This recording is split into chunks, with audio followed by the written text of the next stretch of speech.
Introduction. What is Transcritique? Kantian philosophy is called transcendental, as distinct from transcendent. Simply stated, the transcendental approach seeks to cast light on the unconscious structure that precedes and shapes experience. And yet, can't it be said that from its very inception, philosophy itself has always taken just such an introspective approach? If that is the case, then what distinguishes Kantian reflection? Kant's unique way of reflection appeared in his early work, Dreams of a Visionary. Kant wrote, "Formerly, I viewed human common sense only from the standpoint of my own. Now I put myself into the position of another's reason outside of myself, and observe my judgments, together with their most secret causes, from the point of view of others." It is true that the comparison of both observations results in pronounced parallax, but it is the only means of preventing the optical delusion, and of putting the concept of the power of knowledge in human nature into its true place. What Kant is saying here is not the platitude that one should see things not only from one's own point of view, but also from the point of view of others. In fact, it is the reverse. If one's subjective view is an optical delusion, then the objective perspective or the viewpoint of others cannot but be an optical delusion as well. And if the history of philosophy is nothing but the history of such reflections, then the history of philosophy is itself nothing but optical delusion. The reflection that Kant brought about is the kind that reveals that reflections in the past were optical delusions. This Kantian reflection as a critique of reflection is engendered by pronounced parallax between the subjective viewpoint and the objective viewpoint. To explain, take an example of a technology that did not exist in Kant's time. Reflection is often spoken of by way of the metaphor of seeing one's image in the mirror. In the mirror, one sees one's own face from the perspective of the other.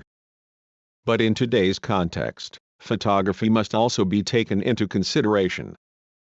Compare the two. Although the mirror image can be identified with the perspective of the other, there is still certain complicity with regard to one's own viewpoint. After all, people can see their own image in the mirror as they like, while the photograph looks relentlessly objective. Of course, the photograph itself is an image, optical delusion, as well. What counts then is the pronounced parallax between the mirror image and photographic image. At the time photography was invented, it is said that those who saw their own faces in pictures could not help but feel a kind of abhorrence, just like hearing a tape recording of one's own voice for the first time.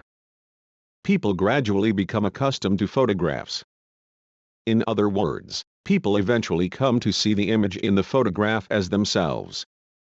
The crux here is the pronounced parallax that people presumably experience when they first see their photographic image. Philosophy begins with introspection as mirror, and that is where it ends. No attempt to introduce the perspective of the other can change this essential fact. In the first place, philosophy began with Socrates' dialogue. But the dialogue itself is trapped within the mirror, so to speak. People alternately criticize Kant for having remained in a subjectivist self-scrutiny, or searched for a way out of that in the Critique of Judgment's introduction of plural subjects. But the truly revolutionary event in philosophy had already occurred in Critique of Pure Reason, where Kant attempted to obliterate the complicity inherent in introspection precisely by confining himself to the introspective framework.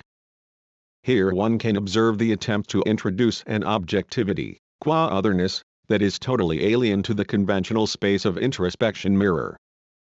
Kant has been criticized for his subjective method, lacking in the other. But in fact, his thought is always haunted by the perspective of the other.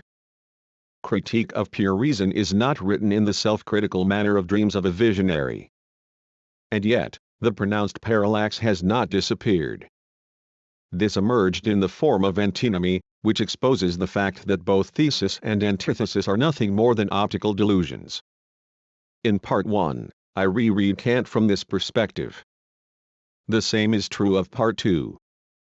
For instance, in the German ideology Marx criticized the young Hegelians, a group to which he himself had belonged just months before, when he was exiled to France. To Engels, this book presented a new view of history that replaced German idealism with an economic purview. German ideology was nothing more than the discourse of a backward nation, attempting to realize conceptually that which had already become a reality in the advanced nation of England.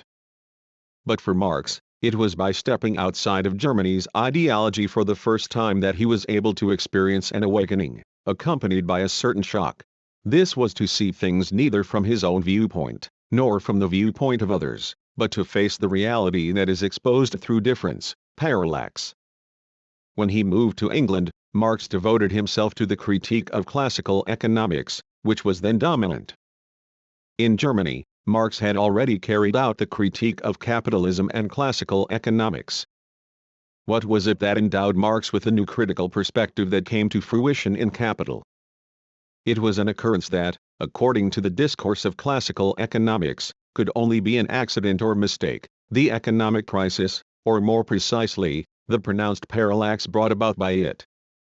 What is important is the fact that Marx's critique was always born from migration and the pronounced parallax that results from it. Hegel criticized Kant's subjectivism and emphasized objectivity. But in Hegel, the pronounced parallax discovered by Kant is extinguished. Likewise, the pronounced parallax discovered by Marx was extinguished by Engels and other Marxists. As a result, one is left with an image of Kant and Marx as thinkers who constructed solid, immovable systems. A closer reading, however, reveals that they were in fact practicing constant transposition, and that the move to different discursive systems was what brought about the pronounced parallax. This is obvious in the case of the exiled Marx, but the same thing can be observed in Kant as well. Kant was not in exile in spatial terms, he never moved away from his hometown of Königsberg.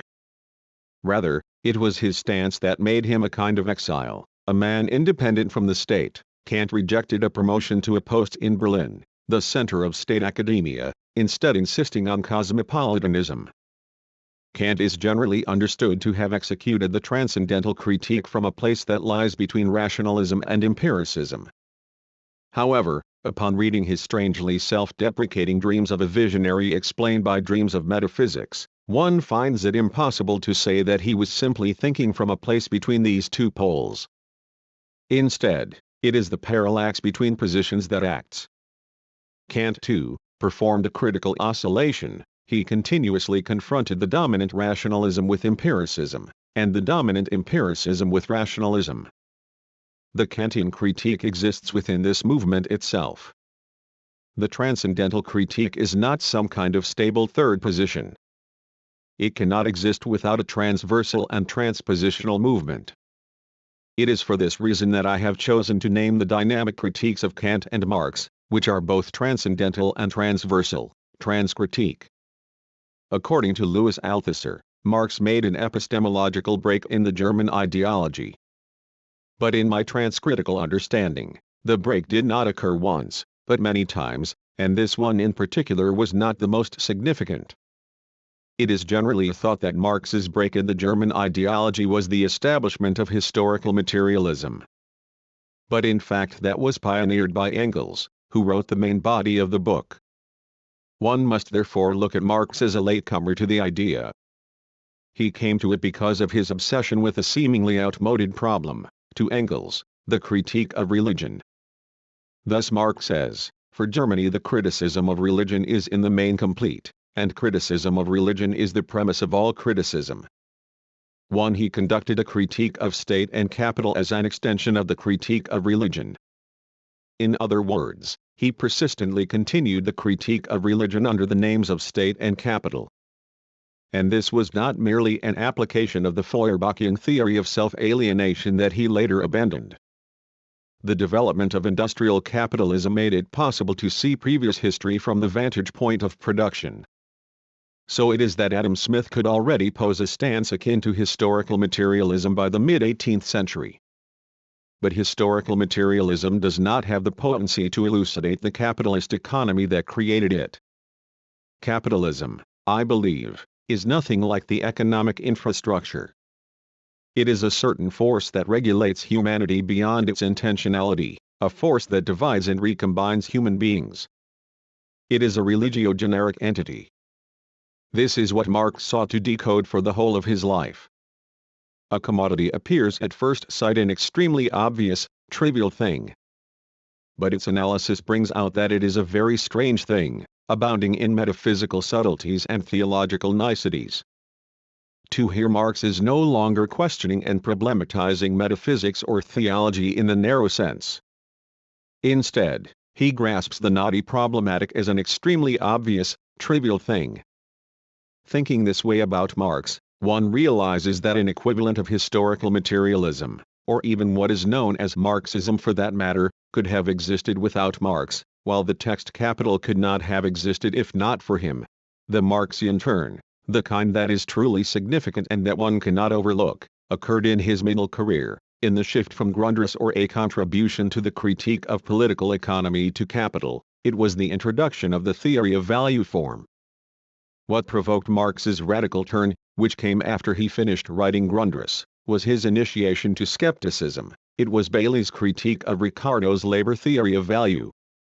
According to David Ricardo, exchange value is inherent in a commodity, which is expressed by money.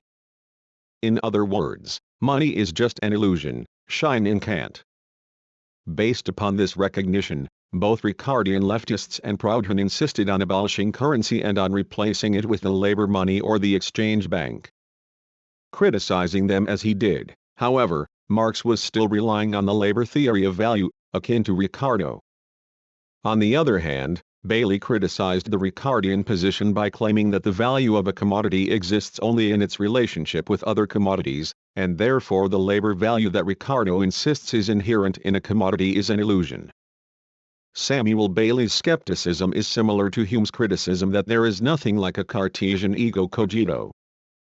There are just many egos. To this position, Kant responded that yes, an ego is just an illusion, but functioning there is the transcendental apperception X. But what one knows as metaphysics is that which considers the X as something substantial. Nevertheless, one cannot really escape from the drive, trieb to take it as an empirical substance in various contexts.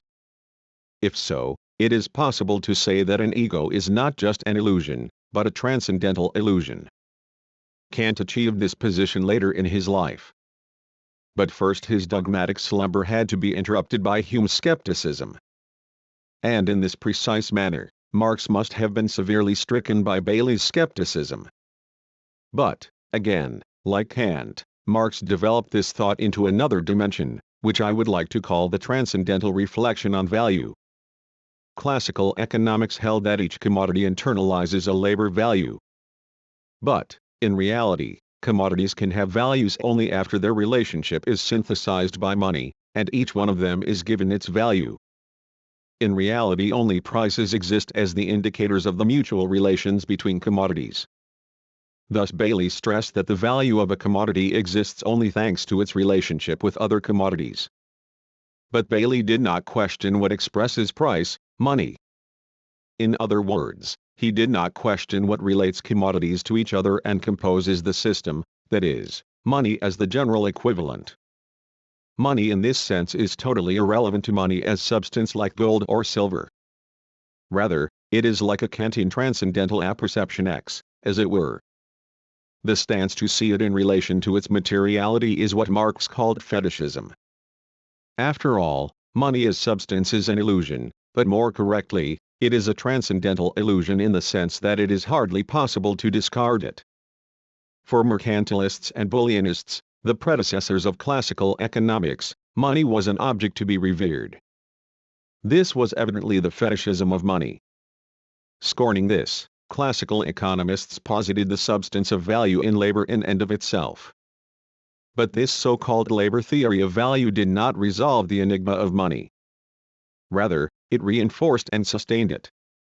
Both Ricardo, the advocate of the labor theory of value, and Bailey, its radical critic, and the unacknowledged primogenitor of neoclassical economics, managed to erase money only superficially. As Marx said, in times of crisis, people still want money suddenly, going back to bullionism. The Marx of Capital stands on the side of the mercantilist, rather than Ricardo or Bailey. By criticizing both Ricardo and Bailey on such a premise, his critique elucidated a form that constitutes the commodity economy. In other words, what Marx focused on was not the objects themselves but the relational system in which the objects are placed. According to Marx, if gold becomes money, that is not because of its immanent material characteristics, but because it is placed in the value form. The value form, consisting of relative value form and equivalent form, makes an object that is placed in it money. Anything that is exclusively placed in the general equivalent form becomes money. That is, it achieves the right to attain anything in exchange, that is, its owner can attain anything in exchange. People consider a certain thing, that is, gold, as sublime, only because it fills the spot of general equivalent. Crucially, Marx begins his reflections on capital with the miser, the one who hoards the right to exchange, in the strict sense, the right to stand in the position of equivalent form, at the expense of use. The desire for money or the right to exchange is different from the desire for commodities themselves. I would call this drive, Trieb in the Freudian sense, to distinguish it from desire. To put it another way, the drive of a miser is not to own an object, but to stand in the position of equivalent form, even at the expense of the object. The drive is metaphysical in nature. The miser's goal is to accumulate riches in heaven, as it were. One tends to scorn the drive of the miser. But capital's drive to accumulate is essentially the same. Capitalists are nothing but rational misers, to use Marx's term. Buying a commodity from someone somewhere and selling it to anyone anywhere, capitalists seek to reproduce and expand their position to exchange, and the purpose is not to attain many uses. That is to say that the motive drive of capitalism is not in people's desire. Rather, it is the reverse. For the purpose of attaining the right to exchange, capital has to create people's desire. This drive of hoarding the right to exchange originates in the precariousness inherent in exchange among others. Historical materialists aim to describe how the relationships between nature and humans as well as among humans themselves transformed and developed throughout history. What is lacking in this endeavor is any reflection upon the capitalist economy that organizes the transformation development. And to this end, one must take into consideration the dimension of exchange, and why the exchange inexorably takes the form of value. Physiocrats and classical economists had the conviction that they could see all aspects of social relations transparently from the vantage point of production. The social exchange, however, is consistently opaque and thus appears as an autonomous force which we can hardly abolish. Engels's conviction that we should control the anarchic drive of capitalist production and transform it into a planned economy was little more than an extension of classical economists' thought. And Engels's stance was, of course, the source of centralist communism. One of the most crucial transpositions breaks in Marx's theory of value form lies in its attention to use value or the process of circulation. Say a certain thing becomes valuable only when it has use value to other people. A certain thing, no matter how much labor time is required to make it, has no value if not sold. Marx technically abolished the conventional division between exchange value and use value. No commodity contains exchange value as such. If it fails to relate to others, it will be a victim of sickness unto death in the sense of Kierkegaard. Classical economists believe that a commodity is a synthesis between use value and exchange value. But this is only an ex post facto recognition. Lurking behind this synthesis as event is a fatal leap, salto mortale. Kierkegaard saw the human being as a synthesis between finity and infinity, reminding us that what is at stake in this synthesis is inevitably faith. In commodity exchange, the equivalent religious moment appears as credit. Credit, the treaty of presuming that a commodity can be sold in advance, is an institutionalization of postponing the critical moment of selling a commodity. And the commodity economy, constructed as it is upon credit, inevitably nurtures crisis. Classical economics saw all economic phenomena from the vantage point of production, and insisted that it had managed to demystify everything, other than production, by reasoning that it was all secondary and illusory. As a result, it is mastered by the circulation and credit that it believes itself to have demystified, and thus it can never elucidate why crisis occurs. Crisis is the appearance of the critical moment inherent in the commodity economy, and as such it functions as the most radical critique of the political economy. In this light, it may be said that pronounced parallax brought by crisis led Marx to Capital. In the preface to the second edition of Capital, Marx openly avowed himself to be the pupil of that mighty thinker Hegel. In fact, Marx sought to describe the capitalist economy as if it were a self-realization of capital qua the Hegelian spirit. Notwithstanding the Hegelian descriptive style, however, Capital distinguishes itself from Hegel's philosophy in its motivation. The end of capital is never the absolute spirit. Capital reveals the fact that capital, though organizing the world, can never go beyond its own limit. It is a Kantian critique of the ill-contained drive of capital reason to self-realize beyond its limit. And all the enigmas of capital's drive are inscribed in the theory of value form. The theory of value form is not a historical reflection that follows exchange from barter to the formation of money. Value form is a kind of form that people are not aware of when they are placed within the monetary economy. This is the form that is discovered only transcendentally. In the reverse of his descriptive order, from form of value, money form to miser to merchant capital to industrial capital, one has to read Marx's retrospective query from the latter to the former. Classical economists rebuke the businesses of bullionists, mercantilists, and merchant capitalists of the previous age and denounce their economic role. They argued that while they earn profit from the difference of unequal exchange, industrial capital makes money from fair, equal exchange. It derives profit from the division of labor and cooperative work. In contrast, Marx thought of capital by returning to the model of merchant capital.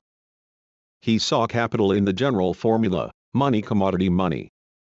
This is to see capital essentially as merchant capital. Capital under this light is a self-increasing, self-reproductive money. This is the movement MCM itself. The case of industrial capital, which is usually considered to be totally different, differs only in that the role of C is a complex that consists of raw material, means of production, and labor power commodity. And this last, labor power commodity, is truly inherent in industrial capital. For industrial capital earns surplus value not only by making workers work, but also by making them buy back, in totality, what they produce. Classical economists claim that merchant capital, or mercantilism, conducts unequal exchange misses the point. The fact is, when merchant capital attains surplus value from the exchange between different value systems, each trade, either MC or CM, is strictly based upon equal exchange. Merchant capital attains surplus value from spatial difference. Meanwhile, industrial capital attains surplus value by incessantly producing new value systems temporally, that is, with technological innovation. This categorical division does not prevent industrial capital from attaining surplus value from the activity of merchant capital. Whatever the kind, capital is not choosy in how it attains surplus value. It always attains surplus value from the difference of value systems by equal exchange within each deal. But, one of the points I want to pose is that how surplus value is earned, in contrast to how profit is earned, is strictly invisible, and the whole mechanism remains in a black box, as it were. Thus invisibility is also a condition for the struggle within the process of circulation. It is troubling that many Marxists posit surplus value only in the exploitation of the production process rather than in the differences between value systems. These Marxists see the relationship between capitalists and wage workers as a disguised extension of that between feudal lord and serfs, and they believe that this was Marx's idea. But it originated in the Ricardian socialists, who drew from Ricardo's theory of profit the idea that profit-making is equal to the exploitation of surplus labor. This became the central theory of the English labor movement in the early 19th century. Though it is true that Marx himself said a similar thing time and again, and it may entertain a vulgar ear, it should be distinguished from that aspect of Marx that actually elucidated the enigma of surplus value. The best it can do is to explain absolute surplus value, achieved by the elongation of the labor day, but not relative surplus value, achieved by the improvement of labor productivity, the particular characteristic of industrial capitalism. What is more, seeing the relationship between capitalist and wage worker in comparison with the relationship between feudal lord and serf is seriously misleading. First, it results in envisioning the abolishment of the capitalist economy from the vantage point of the master-slave dialectic. And second, it leads to centralizing the struggle in production process by ignoring the circulation process. The Marx of Capital, in contrast, stresses the priority of the circulation process. In the manner of Kant, Marx points out in antinomy, he says, on the one hand, that surplus value, for industrial capital, cannot be attained in the process of production in itself, and, on the other hand, that it cannot be attained in the process of circulation in itself. Hence, hic Rhodus, hic Salta. Nevertheless, this antinomy can be undone, that is, only by proposing that the surplus value, for industrial capital, comes from the difference of value systems in the circulation process, like in merchant capital, and yet that the difference is created by technological innovation in the production process. Capital has to discover and create the difference incessantly. This is the driving force for the endless technological innovation in industrial capitalism. It is not that the productionism comes from people's hope for the progress of civilization as such. It is widely believed that the development of the capitalist economy is caused by our material desires and faith in progress. So it is that it would always seem possible to change our mentality and begin to control the reckless development rationally. And further, it would seem possible to abolish capitalism itself, when we wish. The drive of capitalism, however, is deeply inscribed in our society and culture. Or more to the point, our society and culture are created by it. It will never stop by itself. Neither will it be stopped by any rational control or by state intervention. Marx's Capital does not reveal the necessity of revolution. As the Japanese Marxian political economist, Kōjin no, 1897–1977, pointed out, it only presents the necessity of crisis for and crisis, even though it is the peculiar illness of the capitalist economy, is the catalyst for its incessant development. It is part of the whole mechanism.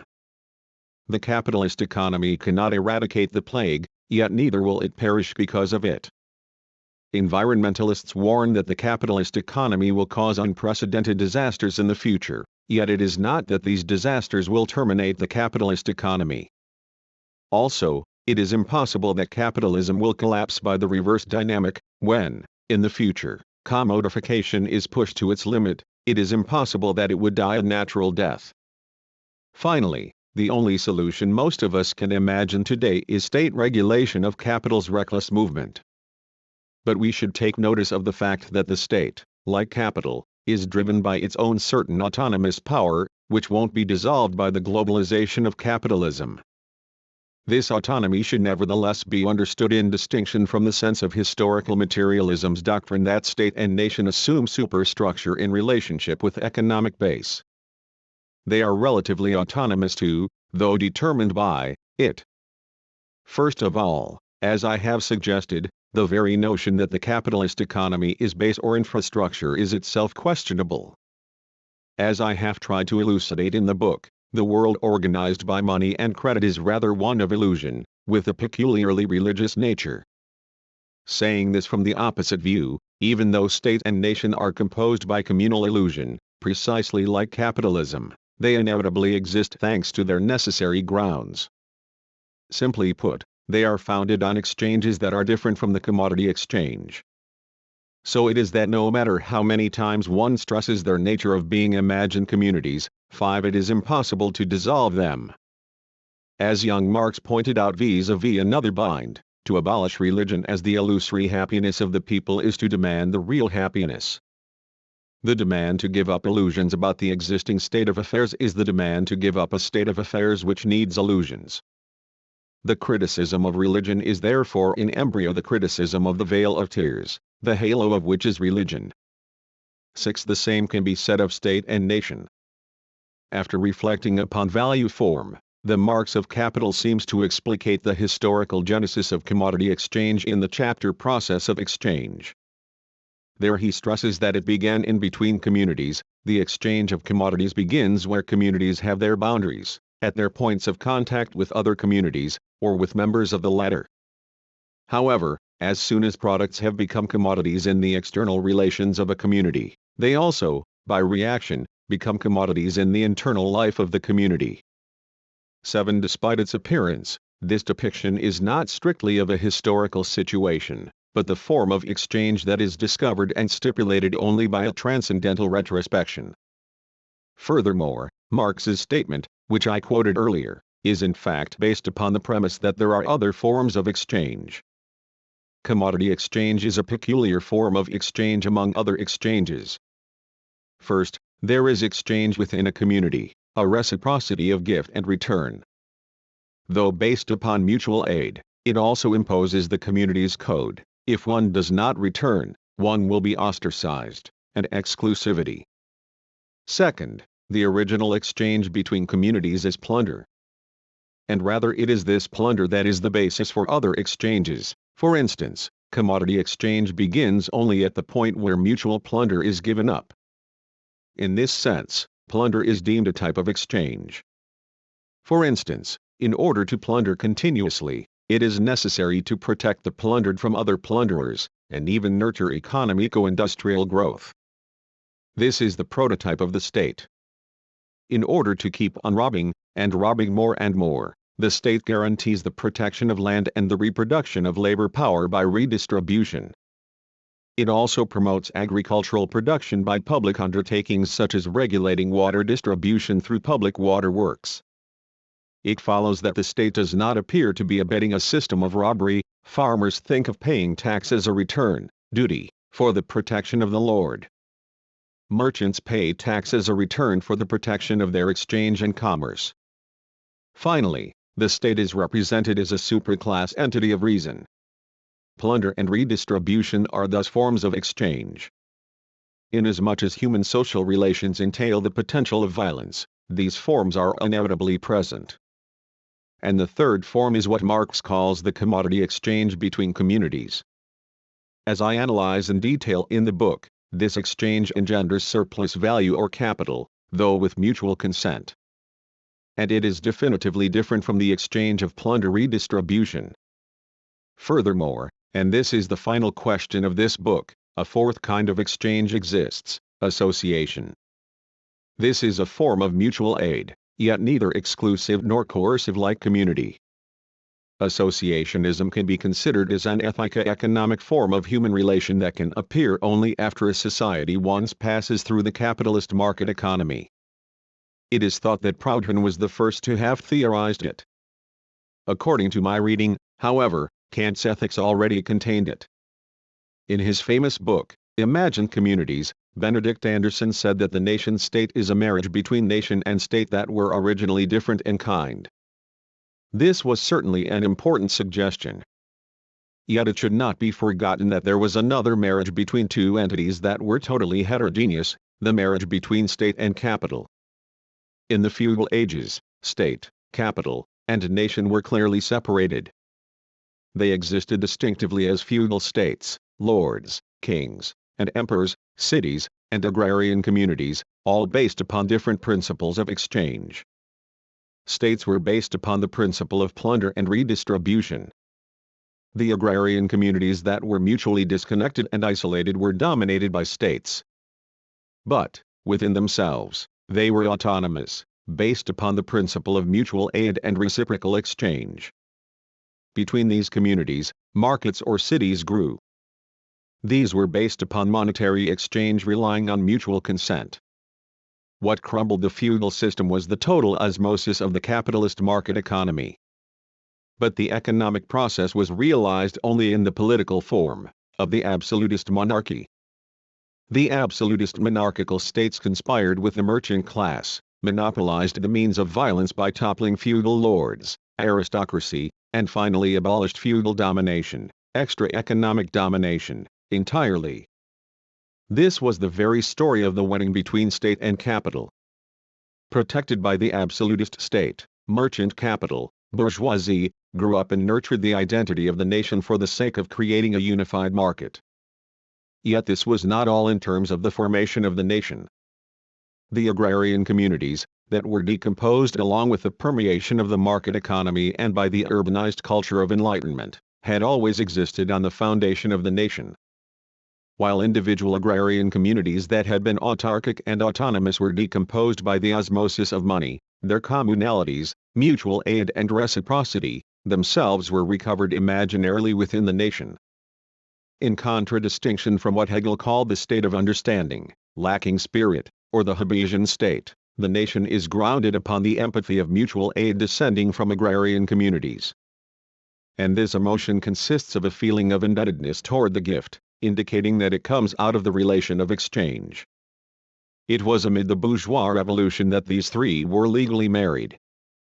As in the Trinity intoned in the French Revolution, liberty, equality, and fraternity, capital, state, and nation copulated and amalgamated themselves into a force forever after inseparable. Hence, to be strict, the modern state must be called the capitalist nation-state. They were made to be mutually complementary, reinforcing each other. When economic liberty becomes excessive and class conflict is sharpened, the state intervenes to redistribute wealth and regulate the economy, and at the same time, the emotion of national unity, mutual aid, fills up the cracks. When facing this fearless trinity, undermining one or the other does not work. If one attempts to overthrow capitalism alone, one has to adapt statism, or one is engulfed by nationalist empathy. It goes without saying that the former appeared as Stalinism and the latter as fascism. Seeing capitalist commodity exchange, nation, and state as forms of exchange is possible only from an economic stance.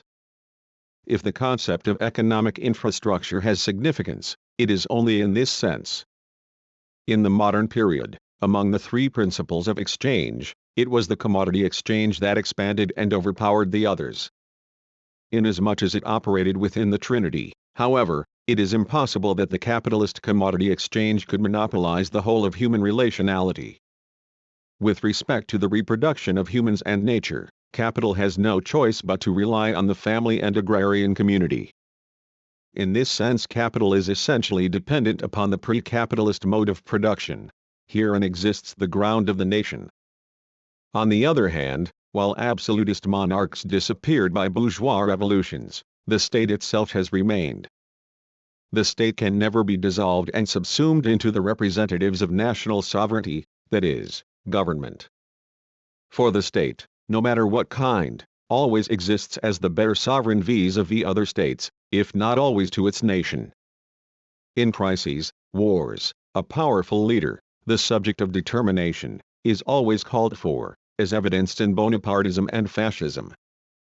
One frequently hears today that the nation-state will be gradually decomposed by the globalization of capitalism, neoliberalism. This is impossible. When individual national economies are threatened by the global market, they demand the protection, redistribution, of the state and/or bloc economy, at the same time as appealing to national cultural identity. So it is that any counteraction to capital must also be one targeted against the state and nation, community. The capitalist nation-state is fearless because of its makeup. The denial of one ends up being reabsorbed into the ring of the Trinity by the power of the other two. Counter-movements in the past, such as corporatism, welfare society, and social democracy, resulted in the perfection of the ring rather than its abolition.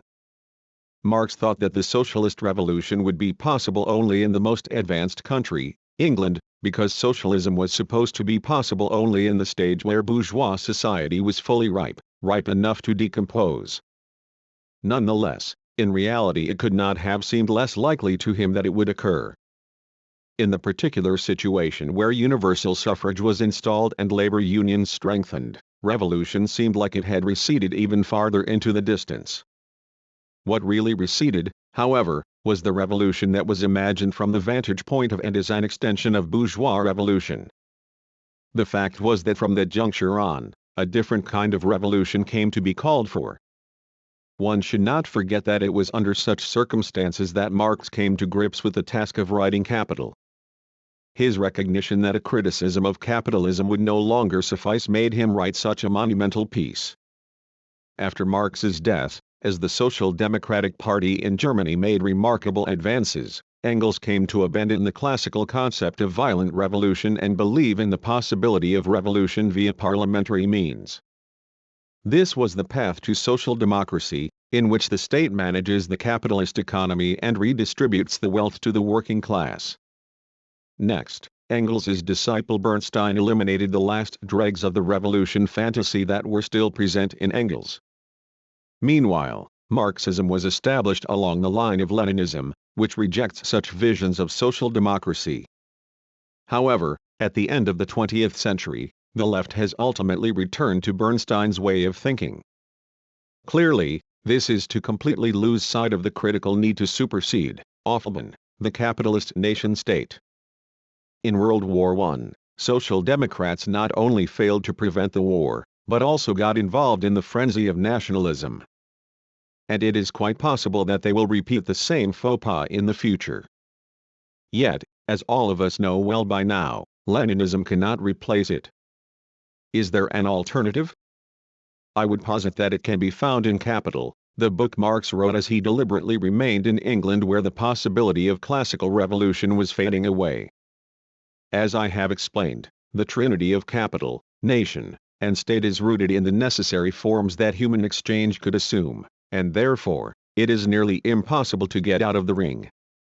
Marx in Capital, however, discovered an exit, the fourth type of exchange, association. The Marxists of the late 19th century overlooked the communism of later Marx, the idea that an association of associations would replace the capital nation-state. In the Civil War in France, written as an address to the General Council of the International Workingmen's Association, Marx wrote, "If united cooperative societies are to regulate national production upon a common plan, thus taking it under their own control, and putting an end to the constant anarchy and periodical convulsions which are the fatality of capitalist production, what else, gentlemen, would it be but communism, possible communism?" 9. The association of producers/consumers cooperatives has been conceptualized and practiced by socialists since Robert Owen, and by proudhonist anarchists. In Capital 2, Marx considers cooperatives in comparison with stock companies and highly appreciates them, while stock companies are only passive abolition, offspring of the capitalist system. The positive abolition is discovered in the cooperative of which stockholders are workers themselves. 10. But Marx saw their limits as well. They are destined either to fail in the fierce competition with capital, or to turn themselves into stock companies. For this reason, both Lenin and Engels ignored them or, at best, marginalized them as subordinate to labor movements. On the other hand, and notwithstanding the limits, it was precisely in them that Marx saw the possibility of communism. Bakunin attacked Marx as a centralist thinker by associating him with the state socialist Lassalle. He either did not know or ignored the fact that Marx was critical of Lassalle's direction, the Gotha program, to have the state protect and foster cooperative production. Marx was clear that the workers' desire to establish the conditions for cooperative production on a social scale, and first of all on a national scale, in their own country, only means that they are working to transform the present conditions of production, and it has nothing in common with the foundation of cooperative societies with state aid. But as far as the present cooperative societies are concerned, they are of value only insofar as they are the independent creations of the workers and not protégés either of the government or of the bourgeois. 11. In other words, Marx is stressing that the association of cooperatives itself must take over the leadership from the state, in the place of state-led cooperative movements, whereby capital and state will wither away. And this kind of proposition of principle aside, Marx never said anything in particular about future prospects.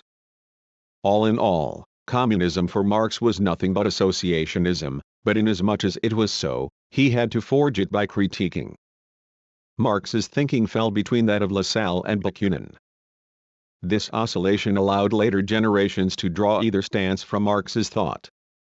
But what we should see here is less contradiction or ambiguity than Marx's Transcritique. What was clear to Marx was that it is impossible to counter the autonomous powers of the Trinity by simply denouncing them. Based as they are upon certain necessities, they have autonomous powers. In other words, functioning as they are as transcendental apperception, not only are they irresolvable but also even revive stronger. To finally abolish the Trinity, a deep scrutiny into, and critique of, them is required. Where can we find the clue to form the counter-movement? This, I believe, is in the theory of value form in Capital. In the preface, Marx clarified his stance as follows: to prevent possible misunderstandings, let me say this. I do not by any means depict the capitalist and landowner in rosy colors.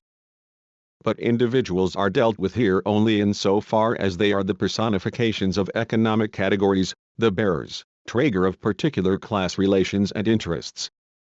My standpoint, from which the development of the economic formation of society is viewed as a process of natural history, can less than any other make the individual responsible for relations whose creature he remains, socially speaking, however much he may subjectively raise himself above them. 12. The economic categories mentioned here signify the forms of value.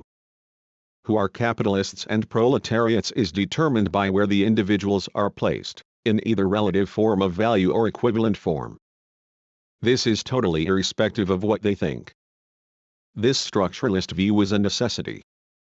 Here Marx did not suffice with simply accusing capitalism of immorality.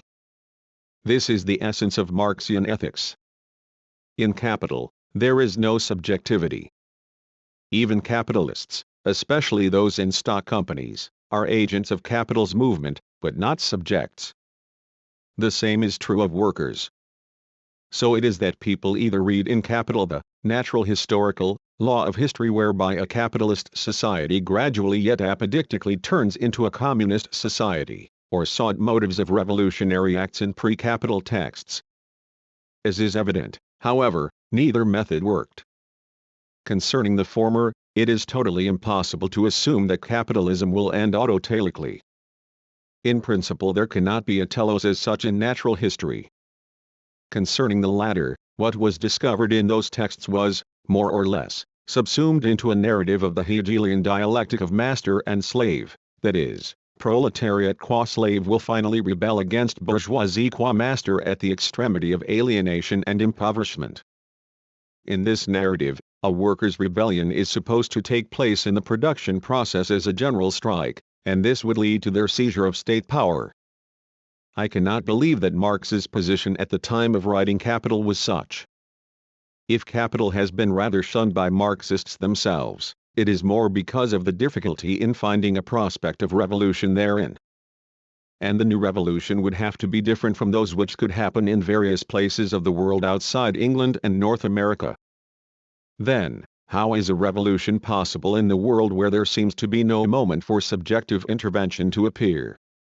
The fact that in value form place determines the nature of the subject who occupies it nevertheless does not prevent capitalists from being subjective. Since capital itself is the subject of a self-reproductive movement, the agents, capitalists, can be active, and this activity is precisely that of money or the position of purchaser, the equivalent form. On the other hand, those who sell the labor power commodity, workers, have no other choice but to be passive. In this relationality, it is only natural that they can only engage in an economic struggle wherein they negotiate with capitalists over their own commodity price. It is absolutely impossible to expect workers to stand up under such conditions. If this has occurred historically, it has been thanks to social chaos resulting from war, or a situation where employers were particularly villainous. But it is not that workers' resistance against capital is totally hopeless. The movement of capital MCM, namely, the realization of surplus value, is dependent upon whether or not products are sold. And surplus value is realized in principle only by workers in totality buying back what they produce. In the production process, the relationship between capitalist and workers is certainly like that between master and slaves. But the process of capital's metamorphosis, or transubstantiation, is not so one-dimensional as to be defined by that. Because at the end of the cycle, capital too has to stand in the position of selling, the relative form of value, and it is precisely at this moment and this moment only that workers are in the subjective position. This is the place where the commodities of capitalist production are sold, the place of consumption. This is the only place where workers in totality with purchasing power are in the buying position. Marx articulated this: what precisely distinguishes capital from the master-slave relation is that the worker confronts him as consumer and possessor of exchange values, and that in the form of the possessor of money, in the form of money he becomes a simple center of circulation, one of its infinitely many centers, in which his specificity as worker is extinguished. 13. For capital, consumption is the place where surplus value is finally realized, and for this objective precisely, the only place where it is subordinated to the will of consumers' workers. In the monetary economy, buying and selling as well as production and consumption are separated. This introduces a split in the workers' subject, as workers, the sellers of labor power commodity, and consumers, the buyers of capitalist commodities.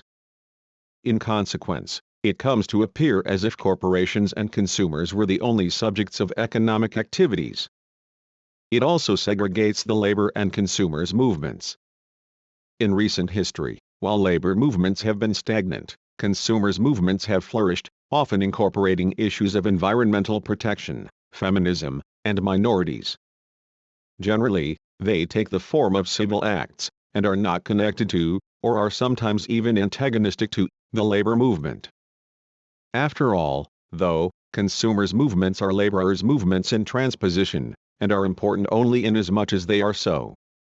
Conversely, the labor movement could go beyond the bounds of its specificity and become universal inasmuch as it self-consciously acts as a consumers' movement. For, in fact, the process of consumption as a reproduction of labor power commodity covers a whole range of fronts of our life world, including child care, education, leisure, and community activities. But what is at stake here is obviously related to, yet clearly different from, the process of reproduction in the sense of Gramsci, the cultural ideological apparati such as family, school, church, and so forth. In this context, it is first and foremost the process of the reproduction of labor power as a topos of ordeal for capital's self-realization, and hence the position in which workers can finally be the subject. Marxists failed to grasp the transcritical moment where workers and consumers intersect. And in this sense, the anarcho-syndicalists, who opposed them, were the same. They both saw the specific class relation in the capitalist economy, capitalist and wage workers, as a version of that of feudal lord and serfs. They both believed that what had been evident in the feudal system came to be veiled under the capitalist commodity economy. Therefore, the workers are supposed to stand up and overthrow the capitalist system according to the dialectic of master and slave. But in reality, workers do not stand up at all, because, they believe, the workers' consciousness is reified by the commodity economy, and their task as the vanguard is to awaken workers from the daydream. They believe that the reification is caused by the seduction of consumerist society and/or manipulation by cultural hegemony. Thus, to begin with, what they should and can do is to critically elucidate the mechanism. Or to say it outright, that is the only business left for them today. What Frederick Jameson calls the cultural turn is a form of despair inherent in the Marxist practice. There are various forms of the despair, but they are, more or less, all the result of production process centrism. What about civil acts that overlap the consumption front? In keeping a distance from labor movements, they lack a penetrating stance toward the capitalist relation of production. They tend to be absorbed into the social democracy that, approving the market economy, seeks to correct its shortcomings through state regulations as well as redistribution of wealth. I said that Marx of Capital did not present an easy way out of capitalism. But, from the beginning, there is no way for capital, the scrutiny of money that transforms into capital, to present a direct procedure for abolishing subletting it. The Marxists after Engels, who read the theory of value form merely as an introduction, did not develop any account of money themselves. They imagined that the state regulation and planned economy would abolish the capitalist market economy, brushing aside the fact that abolishing the market economy would be equal to abolishing free exchanges of individuals. Their stance was based totally on the labor theory of value, of classical economics, that is, their vision totally belonged to the domain of the value system of capitalist economy. From this stance, the best we got was the vision of a society where everyone gets what he or she earns. They were blinded to the autonomous dimension of money that Marx tackled in Capital. As I have said, money is not merely a denominator of value, but a mediating function through which all individual commodities are exchanged, and through which the value relation among all commodities is constantly adjusted and readjusted. For this precise reason, money exists as an organizer of the system of commodities, namely, a transcendental apperception X of human exchange. Certainly in the everyday market economy, money qua illusion is hypostatized. Due to fetishism, the movement of capital occurs as an auto-multiplication of money.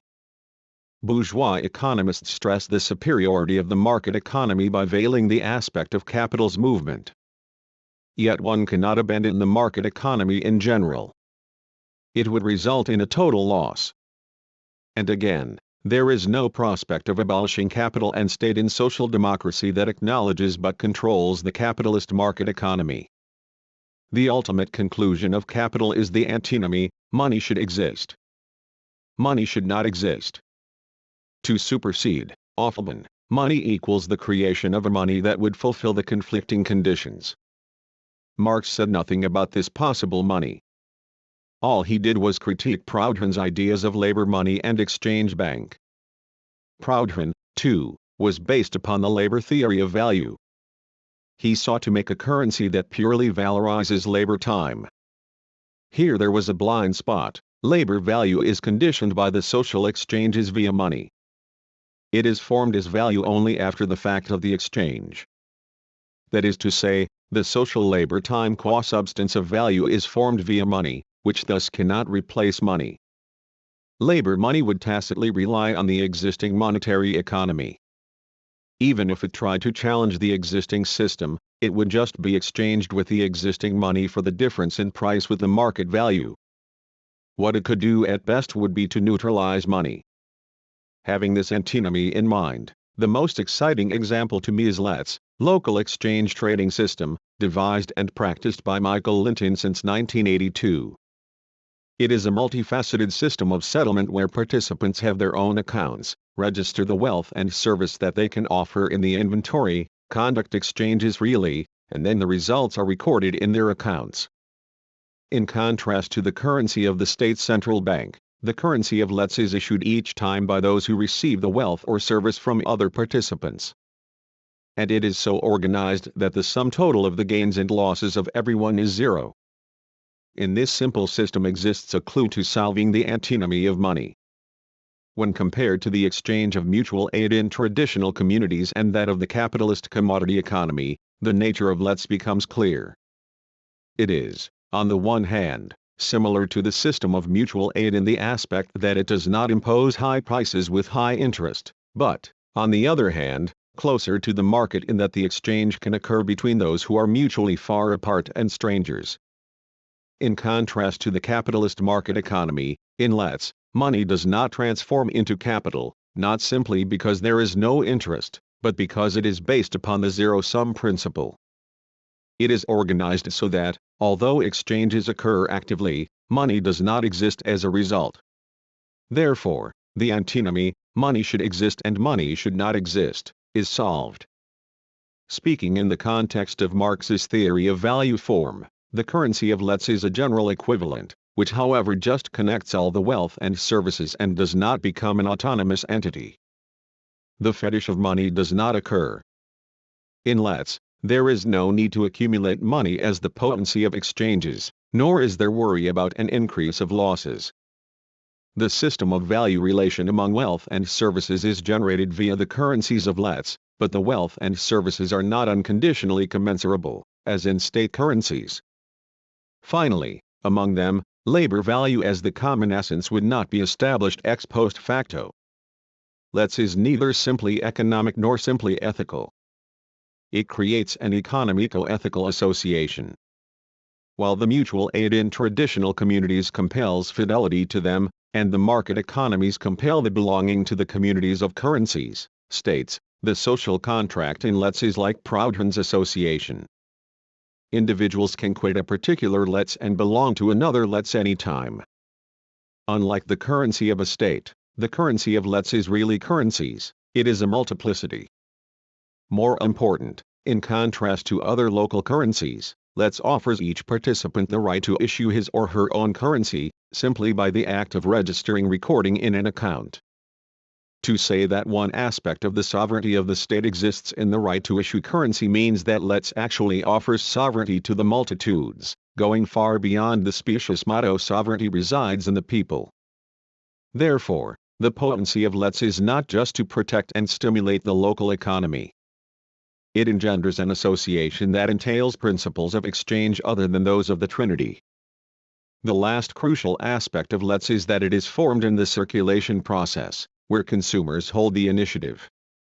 While conventional cooperatives of producers as well as consumers tend to falter in the hopeless competition with full-hearted capitalist enterprises, let's can nurture the free, autonomous subjectivity of consumers as workers.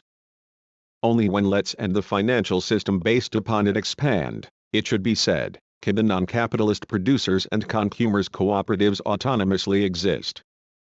But, in terms of strategy, let's itself cannot terminate capital's auto-multiplying movement. It would remain as partial, complementary to the market economy, no matter how popular it would become. For this reason, what is required, aside from the movement that seeks to ascendant 14 capitalist economy like let's, is the struggle remaining within the capitalist economy. Where can they be united? It goes without saying that it is in the position where workers appear as consumers, namely, at the front of circulation. In the movement of capital MCM, capital has to confront two critical moments, buying labor power commodity and selling products to workers. Failure in either moment disables capital from achieving surplus value. In other words, it fails to be capital. That is to say that in these moments workers can counter capital. The first moment is expressed by Antonio Negri as don't work. This really signifies, in our context, don't sell your labor power commodity. Or don't work as a wage laborer. The second moment says, like Mahatma Gandhi, don't buy capitalist products. Both of them can occur in the position in which workers can be the subject. But in order for workers consumers to be able not to work and not to buy, there must be a safety net whereupon they can still work and buy to live. This is the very struggle without the capitalist mode of production, the association consisting of the producers/consumers cooperatives and lets. The struggle within inexorably requires these cooperatives and lets as an extra capitalist mode of production/consumption. And furthermore, this can accelerate the reorganization of capitalist corporation into cooperative entity. The struggle immanent in and the one ascendant to the capitalist mode of production-consumption are combined only in the circulation process, the topos of consumers-workers. For it is only there that the moment for individuals to become subject exists. Association cannot exist without the subjective interventions of individuals, and such is possible only having the circulation process as an axis. Karl Polanyi likened capitalism, the market economy, to Cancer 15 coming into existence in the interstice between agrarian communities and feudal states. Capitalism invaded the internal cells and transformed their predispositions according to its own physiology.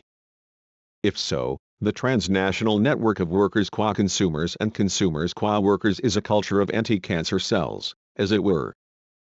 In order to eliminate capital, it is imperative to eliminate the conditions by which it was produced in the first place. The counteractions against capitalism within and without, having their base in the circulation front, are totally legal and non-violent.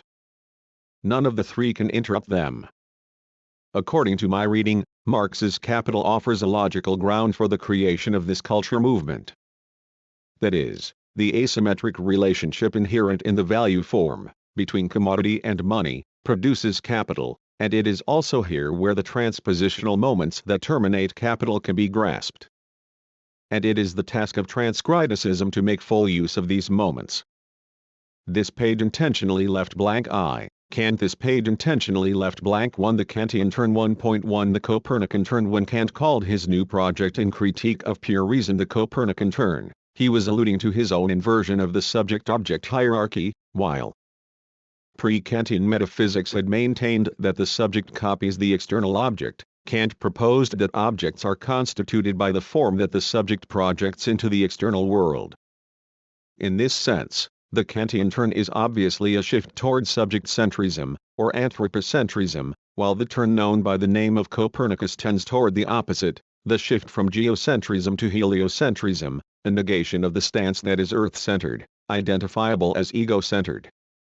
Did Kant ignore the turn in the latter sense? No, I think not. It is my contention that in his constellation of thoughts surrounding the thing in itself, and/or transcendental object, he was echoing this very essence of the Copernican turn.